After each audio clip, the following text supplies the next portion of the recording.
And welcome to Weather and Ag in Focus.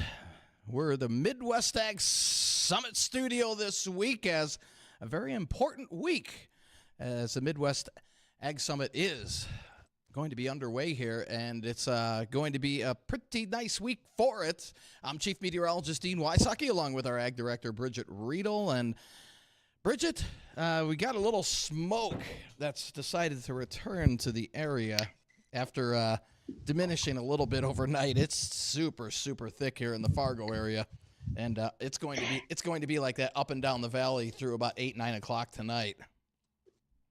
Well, absolutely, but really a big holy cow wow to the folks in the Northern Territories in Canada, Northern Alberta, Saskatchewan, Manitoba.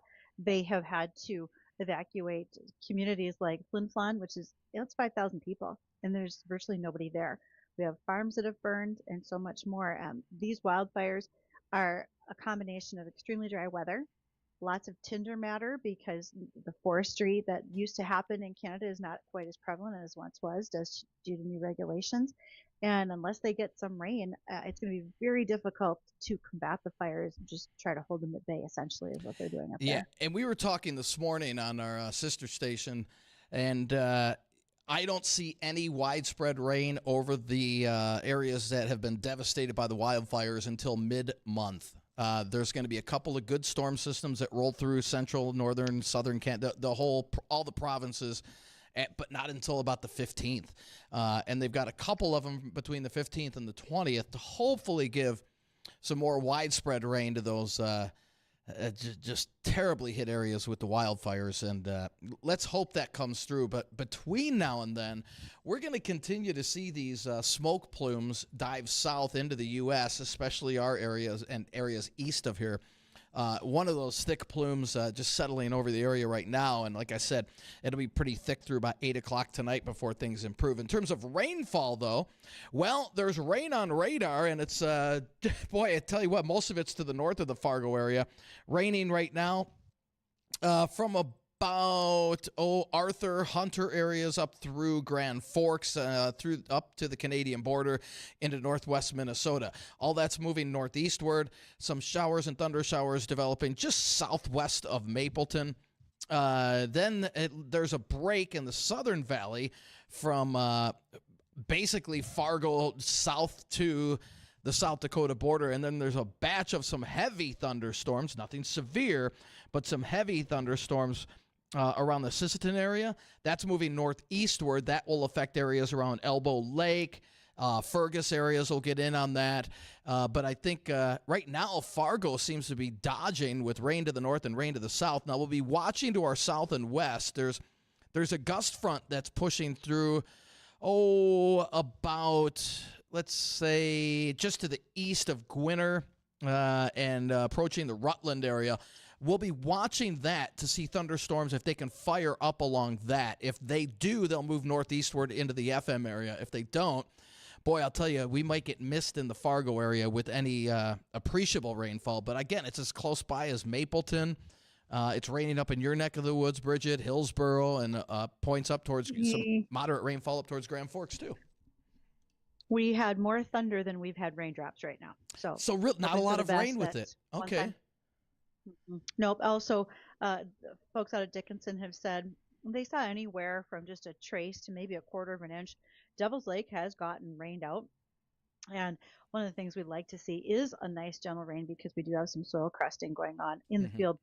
And it sort of fixes a few sins, you might say, in some of that heavy clay soil. So maybe we'll get more. We'll see what that looks like. Well, and it does, speaking of that, it does look like we will get more as we head throughout the week, but not looking at a whole lot. But again, these scattered showers and thunder showers will continue through today. Some of those could be strong in the far southern valley and into Lakes country as we head into the afternoon and evening hours, with temperatures actually starting to fall as we head towards evening, with north-northwest winds increasing about 10 to 25. We'll shoo that rain out of the area tonight with lows into the upper 40s, so a little cooler overnight tonight than it was last night. And then a pretty pleasant day tomorrow outside of the smoke, with highs in the mid-70s and a northwest wind at 10 to 20 under partly cloudy skies. Then we introduce a chance of rain starting Wednesday night. Wednesday night, Thursday evening, Friday evening, all stand a chance for those kind of afternoon, evening pop-up showers. And many areas aren't going to get a drop of rain. And all 3 days combined, maybe up to 1/10 of an inch. So, again, not looking at a whole lot. And then we could see a few more widespread showers and thunder showers Saturday night into Sunday as a stronger front moves into the area, bringing us cooler weather Sunday into Monday. So, outside of today, our next best chance of any appreciable rain would be Saturday night into Sunday. So not a whole lot of rain in the forecast. And looking back on May, just about what the LRC predicted, with above normal temperatures and precip just a touch below normal. Normally we receive about 3 inches.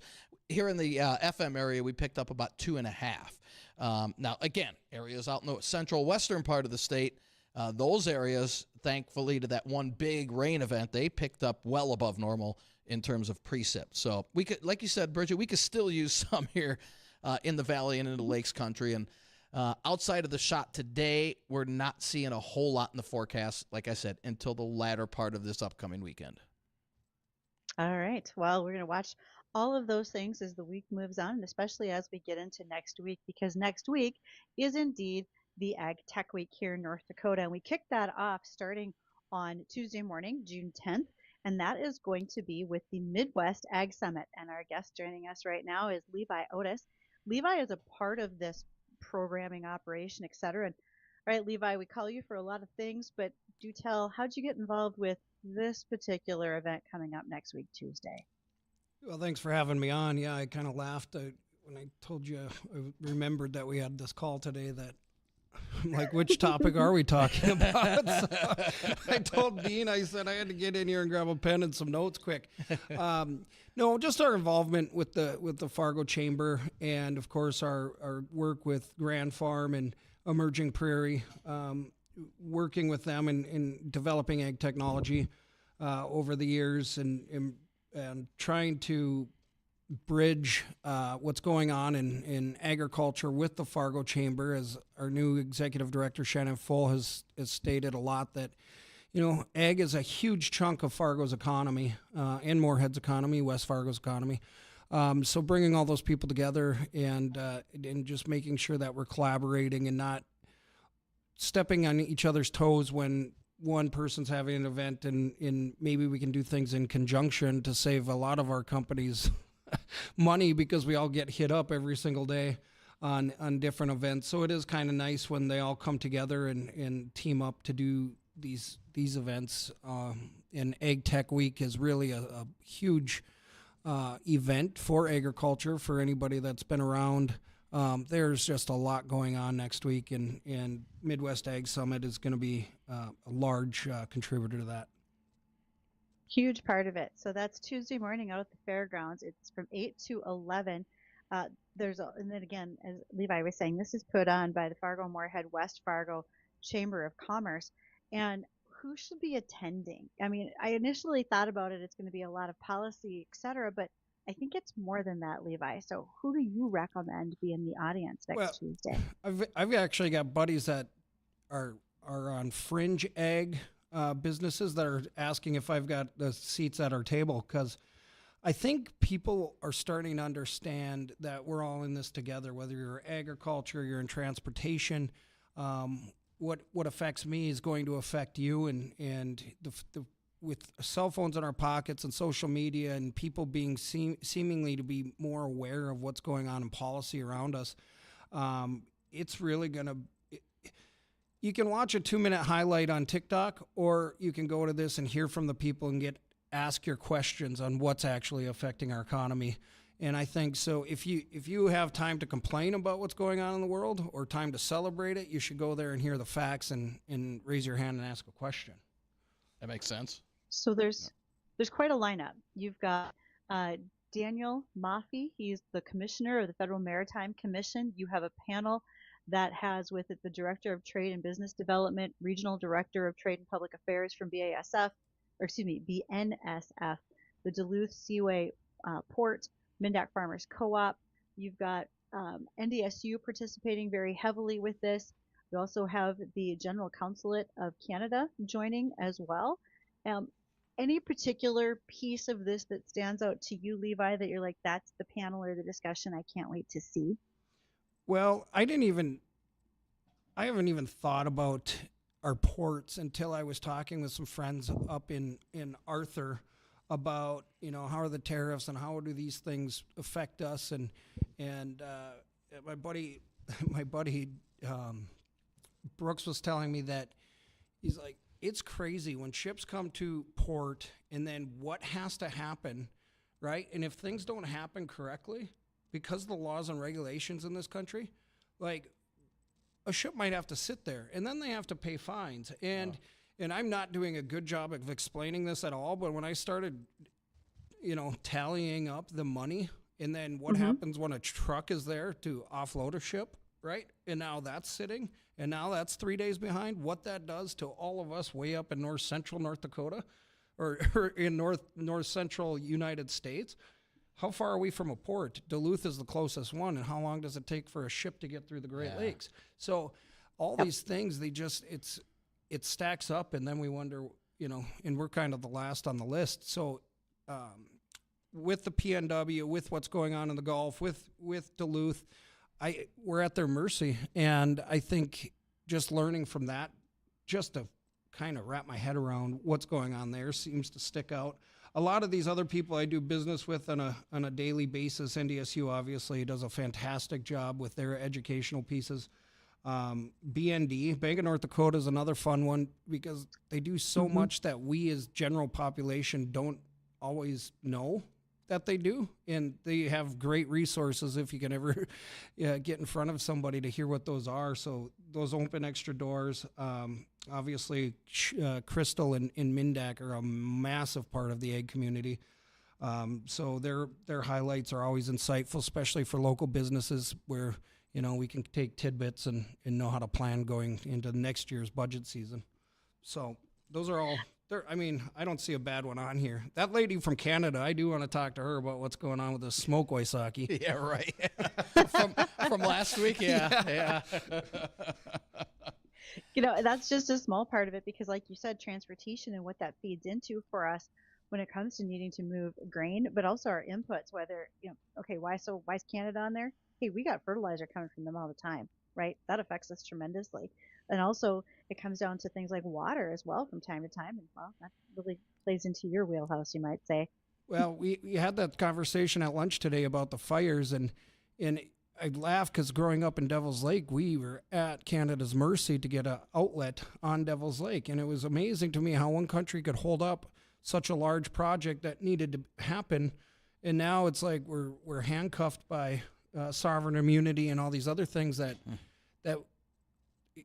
ask for some help with these fires. I guess I don't know the intercontinental laws about how to manage this, but it does get frustrating when we have 3 months of awesome weather and now a month of it shrouded by smoke. Yeah. Well, you would think they would be able to ask. And Bridgette, I don't know if you know. I mean, if they can, if our firefighters can cross the border to help with those fires, they should be asking for not only just U.S. help, but any help they can get. Right. And and they are, especially air support right now because of the size and scope of what they're fighting.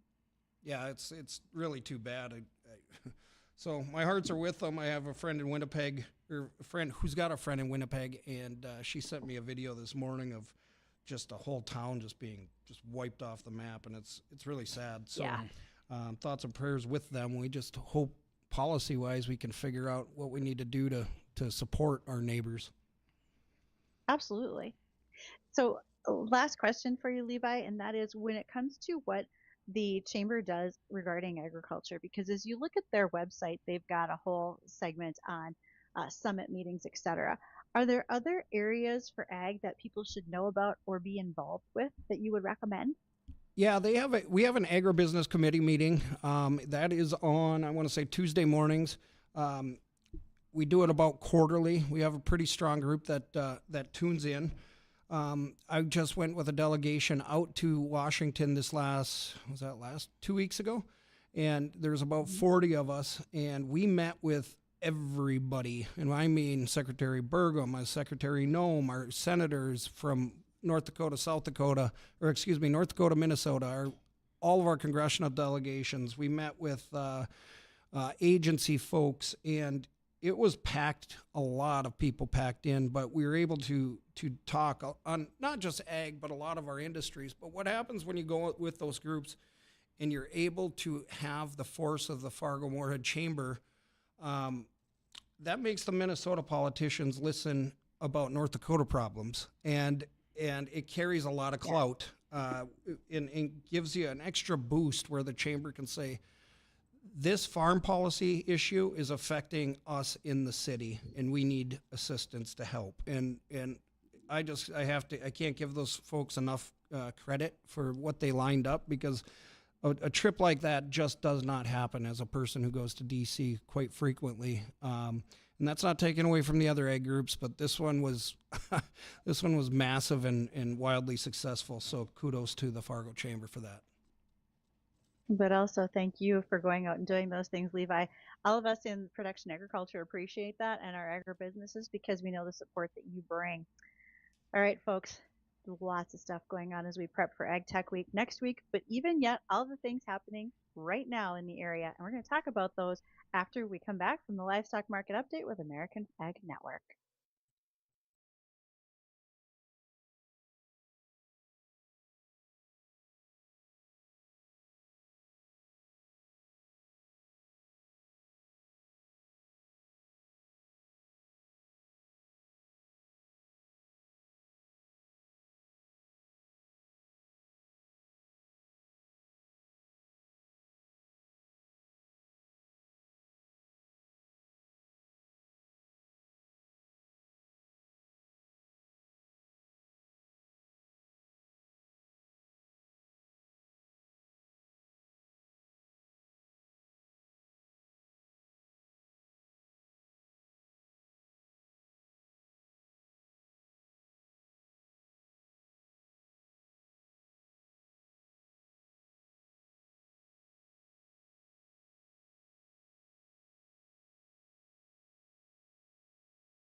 Welcome to the Midwest Ag Summit Studio, where we'll be kicking that off next week at the start of Ag Tech Week.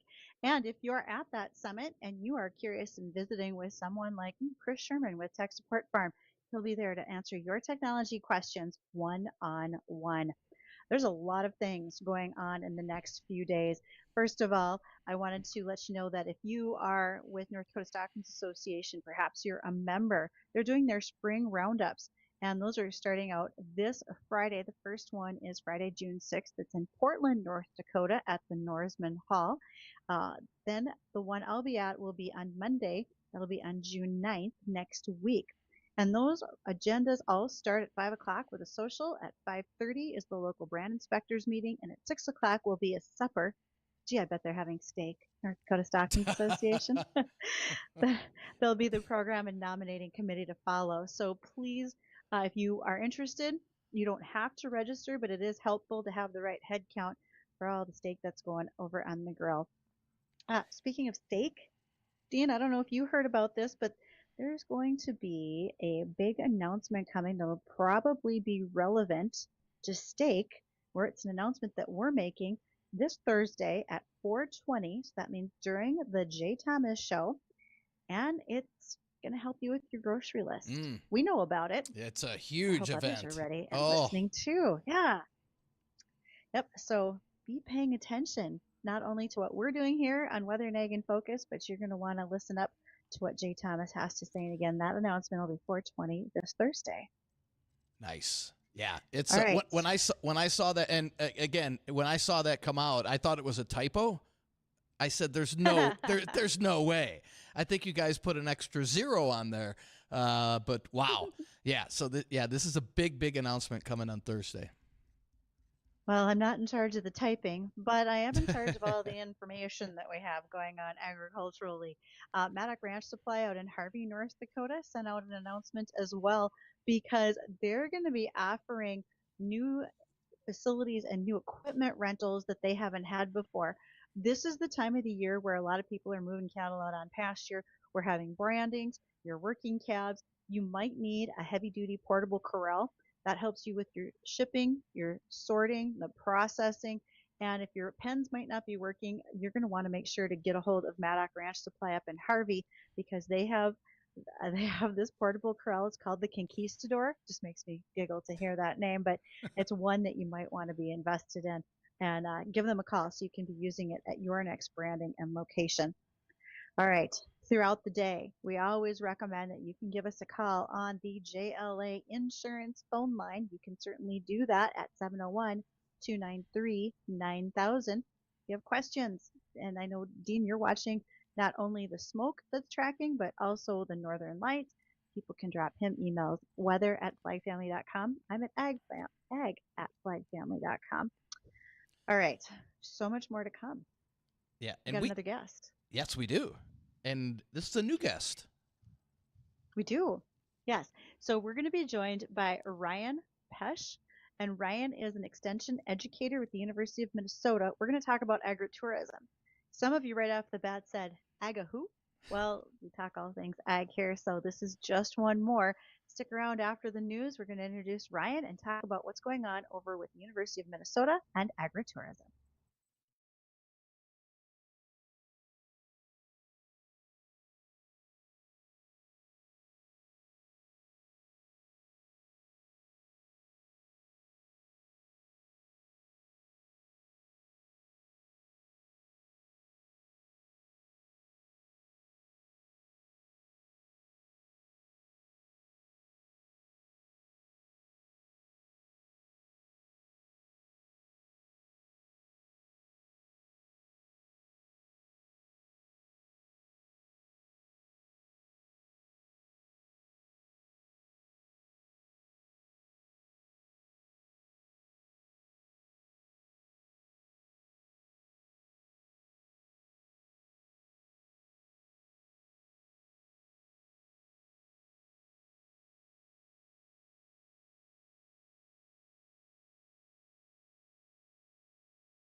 Oh, welcome to you at the Midwest Ag Summit studio, where we are part of our Here We Grow project. Wanting to talk about a couple of our special sponsors. One, ND Estate Services, because Mark Wagner, who joined us in studio last week, will do everything he can to take the pain out of and help you avoid probate, but also protect from guardianship and help you save on taxes. And if you have not yet reached out to Mark with ND Estate Services, please do. In fact, just after our show last week, he had 2 listeners who wanted to have a discussion with him. So he's got time for more. And also Thor Buildings, because when it comes to post-frame construction, they're doing an awesome job. And they have so many spectacular things to look at in construction now that have improved or changed over the years. In fact, as part of our project, we're going to be going out to one of his building sites and checking out a new farm shop. Frankly, if you aren't following along on our Here We Grow project, you can do that by watching us not only on Facebook, but also YouTube. We have Weather and Ag in Focus in both those places. And on a daily basis, you can follow the show on Acres TV. Okay, got our second guest on for today, and that is Ryan Pesch. Ryan is with the University of Minnesota. He's an extension educator. And Ryan, for people who don't know, tell us more about what your job is with U of M.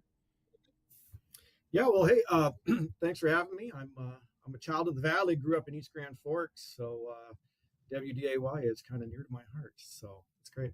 My day job, I'm an extension educator. I work in ag business management, but I really specialize in direct farm marketing. So I work kind of in a consulting business development role with producers that sell direct to consumers. So a lot of times it looks like somebody selling quarters, halves, and wholes with meat directly to consumers, or someone like specialty crop operator, vegetable or fruit operator that's selling at a farmer's market.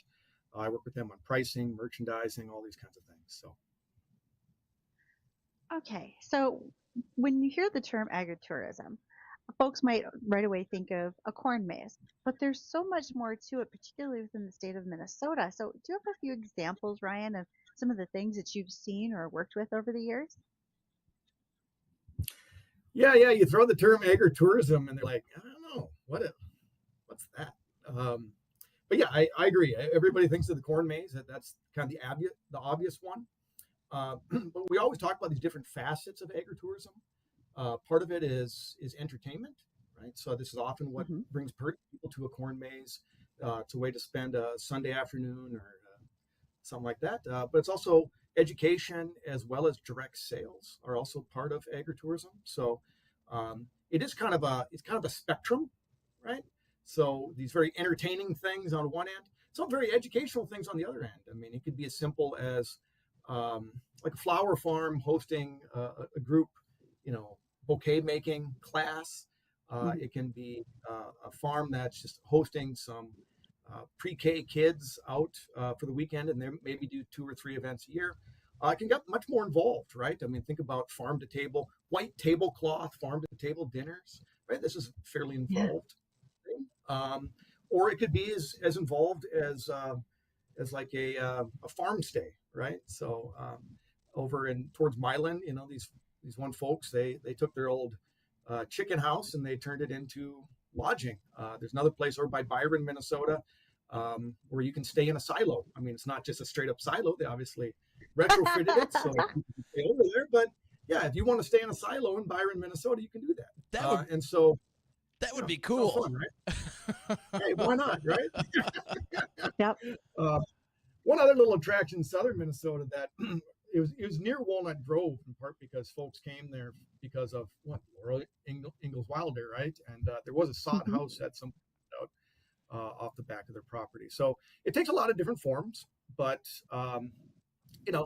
producers engage for a lot of different ways. I mean, if you talk to folks, a lot of times it really relates to, hey, I want a different revenue stream that I might provide. But really what motivates a lot of producers is I'd like to get people on farm so that they can learn more about agriculture.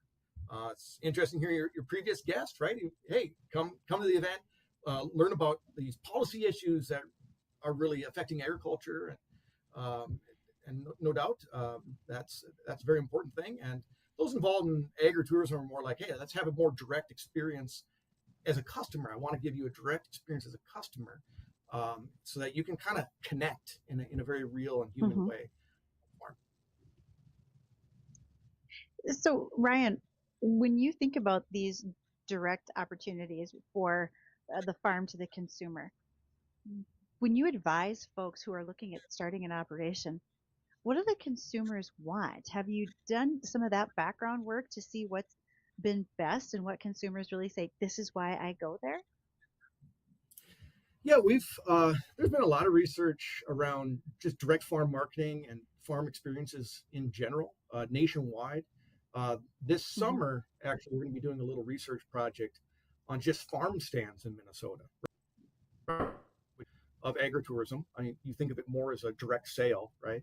But it definitely falls in the camp of agritourism. Part of the reason people are going to the farm stand to buy fruits and vegetables or what have you direct from the farmer at the farm is in part the experience, right? And so when we think about agritourism, it really is the experience that matters. And so in that way, it's somewhat little hard to pin down because, but what we hear from customers, whether it's in a focus group or whether it's a survey research, is it's really me wanting to connect with agriculture at large, but also to kind of get a better, more grounded feel about where my food comes from. We also hear when we talk to consumers a lot about, I think there's like, in this day and age, we're kind of disjointed, right? I mean, a lot of us make a living by moving pixels around all very, it doesn't really feed your soul, right? So to a large degree, people talk about feeling disconnected from the land generally or their Hmm. landscape, right? You can imagine, right? We flip open a laptop and we look at things on a screen all day. And so for them to connect with the farm in a very, in a physical way to, maybe feed an animal, maybe see a bison on pasture, to go out and pick strawberries by hand with their family, that's a very rewarding experience that definitely does connect them with their food. And they want to also then teach that to their children as well, just to become an educational thing. Hey, this is where the strawberry comes from. I know most of them come from California and you buy them in the store, but hey, there are strawberries raised here. This is what a strawberry plant looks like in the life. So And Ryan, how much of the public, just in general, I know this might be generalizing things, but how much of the public do you think are, I hate to use the word illiterate, but illiterate when it comes to where our food actually does come from? oh yeah, it's kind of amazing, honestly, when you start thinking about that. I'm 20 years in as a commercial vegetable operator besides my day job in extension, so it kind of gives me a certain point of view. Um, but my favorite example is when I was selling at a farmer's market in Detroit Lakes. I had a guy ask me, "What do you do with a potato?" like, um, again, growing up in the Red River Valley, it's like my mom, my brother never liked to eat potatoes, and she's like, "You live in the Red River Valley, you need to eat potatoes. This is our sustenance here." And this guy's so clueless. Like, what do you do with a potato? Much less where it comes from or what a potato plant looks from. What does that look? I mean, it's kind of insane. So, hey, I would venture there's probably 3/4 of people that are like, you know, Didn't kind know. of farm illiterate, Yeah. if you will. I would say somewhere around there. Do you think this needs to start like more education in the grade school level? I mean, on where our food comes from. Yeah, absolutely. And there certainly are some of those things going on. I mean, I'm in the Pelican Rapids district. I live east of Crystal Lida, between Pelican and Vergas with a V. And yeah, I mean, they've done a good job. I know they've in our elementary school, they've brought the kids out to go see a robotic milker at the Tall Roots farm west of town. They've come to my veggie operation east of town. They've gone up to the Breens to see the bison on pasture and the like. And those are typically, second and third graders. And so there certainly could be more of that. I think part of it is incumbent on us just as parents as well, to just say, hey, do you know what's growing out in that field? That of course assumes we know what's growing out in that field, right? But if you do know what's growing out in that field, like, hey, those are oats. That isn't wheat. I know it just looks like a grass right now, but it's going to look like this in a Sure. little bit. And so I think we all have a responsibility, whether we're producers ourselves, whether we're parents who aren't clueless, or educators, right? I mean, we all have a role to play. So Ryan, as a extension educator with University of Minnesota, are there some programs or some opportunities for producers who want to start doing more agritourism or farm to table work? Is there something that they can reach out to you about that you can help, or someone within U of M can help them to move that project further? Yeah. We just had this initiative where we did a new module just for agritourism with this online business planning tool called Eggplant. This was created by the Center for Farm Financial Management at the U of M. The people that created FinPac, right? You might have heard of FinPac. Oh, yes, I know FinPac. Yep. But the same folks that created FinPac also created Eggplant. And so it's an online business planning tool. We have some webinars and some associated educational stuff with that. It's free and available for anybody to use. If somebody's comfortable, it'll give you an outline, some resources that just kind of start sketching out a business plan on your own. But I'm a free and available consultant, if you will, to help people through that process, or maybe just to get them going, right? In my work doing business planning, I've often found that producers, a lot of us are really good product people. That is, if you're a produce person, it's all about raising the best tomato. If you're a livestock person, it's about the best marbled steak or something. So we think in terms.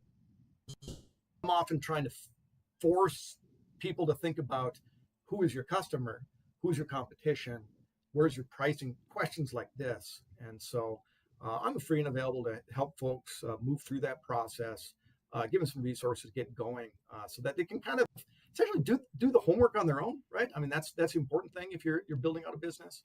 Do some homework and then launch.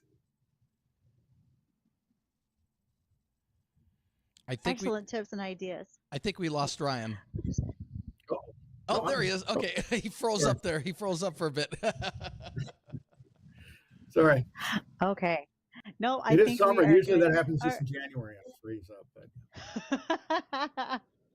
But Ryan, thanks for pinch hitting for us today and coming in. I know your colleague Dee Dee was going to join us, and she's out sick for the day, but thank you. And where can people reach you just one more time if they have questions for you? Yeah, I mean, you can look at the U of M site, University of Minnesota Extension site, just in Google. But if you want to reach out to me directly, I'm at Pesch, P-E-S-C-H, at umn.edu, or 218-770-4398. Excellent. Much appreciated for your time today, Ryan. Thank you. Hey, thank you. Thanks for having me. Take care. All right. Thanks, Ryan. Absolutely. And when we come back, we'll recap of the weather. A severe thunderstorm warning has just been issued for Grant County in Minnesota, Elbow Lake area, Herman. Some strong thunderstorms just moving in to southwestern parts of Grant County. Will we see any thunderstorms here in the FM area? We'll run down the full forecast for you coming up right after the break.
And welcome back to Weather and Ag in Focus. Wanted to update you on severe weather going on to the south of the FM area.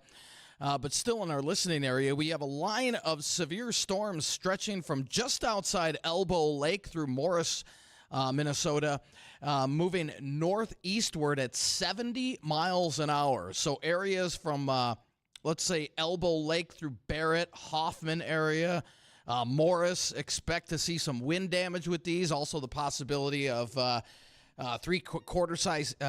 quarter-inch size hail as those storms. Those are going to stay to the south of the FM area. But again, eventually affecting areas around Elbow Lake and eventually spreading up northeastward into areas around Parker's Prairie, Battle Lake area as well. Now, around the FM area, there's really not a whole lot going on. The thunder shower activity, most of it has moved into northwest Minnesota. There's still another batch of some light showers, let's see, out around the Jamestown area. But again, that's really nothing to worry about. Also, a few sprinkles up around the Argusville area.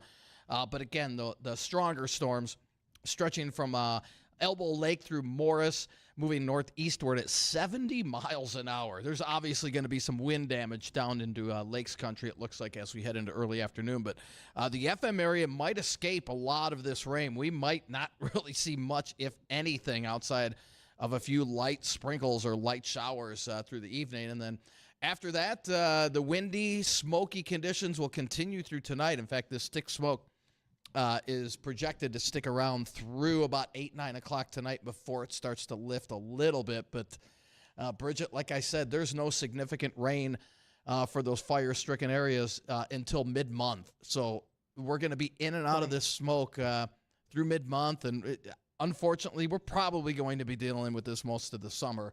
Let's hope it's not as thick as it is right now and as it was yesterday, because that really does put a damper. I know our producer, Addison, was saying he couldn't even go outside. His eyes were watering this weekend. Is that right, Addison? I mean, it was just... It was pretty bad. I left for work today. I walked outside, and I opened the door, and it hit me in the face like a baseball bat. That sucked. Yeah, so it's let's hope we can get that contained up north. And until then, again, some strong storms, severe storms into Lakes Country, with the main threat with that being wind damage. So, again, Elbow Lake through Morris, and eventually spreading into areas around Battle Lake and Parker's Prairie.